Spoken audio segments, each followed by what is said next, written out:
Alright, what up everybody? It's your boy Akin. Welcome to this vlog. I'm here to give you a scout report on Shane Carden coming out of East Carolina. Now he's coming off of a great career as a Pirate and he broke many records passing for East Carolina. Let's talk a little bit about him. He's actually hailing from Houston, Texas, and at his high school he did break many records, but he didn't really get any scholarship offers until a couple of days before National Signing Day, where he finally signed up with East Carolina. They finally gave him an offer just a couple of days before signing day, and I think he still had a great career. Didn't start until his sophomore season, where he posted up 3,100 yards passing, 23 touchdowns, and 10 interceptions. And for the two remaining seasons, over just under 9,000 yards passing, 63 touchdowns, and 20 interceptions to give him a total of 86 touchdown passes, 30 interceptions to go along with 21 rushing touchdowns, and he had a 66.6 per career percent completion rate.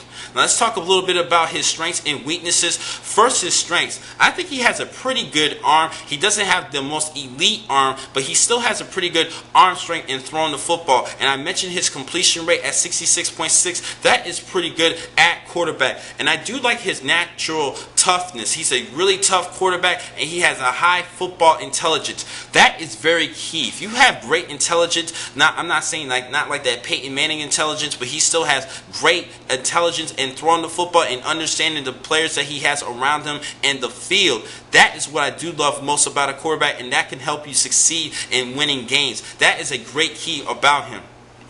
Now, he has a decent size at 6'2", 218 pounds. I wish he was just a little bit bigger, but I think that's still at least average size that you want at quarterback, but you just wish he was just a little bit bigger. But his numbers are great. He definitely does a good job throwing the football and understanding his receivers, knowing how to deliver a nice touch. Now, he does have a couple weaknesses, though. Now, one thing, like I said, he doesn't have the elite strength, but sometimes he kind of predetermines his passes. Just like I mentioned earlier today with Brian Bennett, he kind of predetermines his passes. Sometimes he's a little bit inconsistent with that. He just needs to crisp that up just a little bit. That's one thing I do notice that about him in throwing the football. Now, another thing he does need to work on is sometimes he needs to not panic when things crack up in that line of scrimmage. Sometimes when he when you have to deal with pass rushers and he actually has to deal with more pressure, he sometimes tends to panic. But I still think he has the opportunity to overcome that, because there were many games where he toughed it out to help win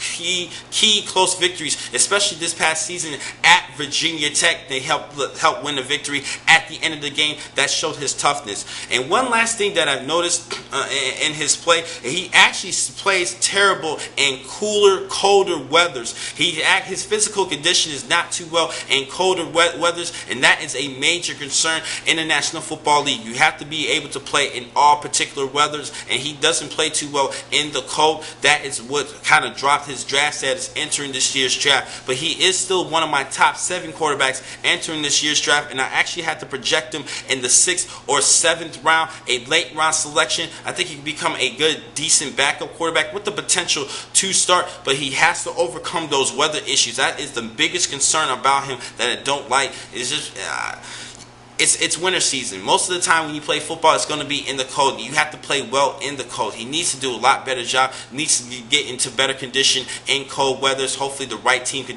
put him at the right spot. If he goes to a team like Philadelphia, Minnesota, not Minnesota because it's a dome, but like Denver, cooler weathers, New England, to learn under Tom Brady. But anything can happen. If he goes to a cold team or cold weather area, maybe he could adapt and play better in colder weathers. But right now I have to project him in the 6th or 7th round of this year's draft. Now I have 2 more blogs I'm going to upload, and I'm going to catch you guys in just a couple of minutes. Thank you for watching this blog. I'm your man Akin McCall. Be easy.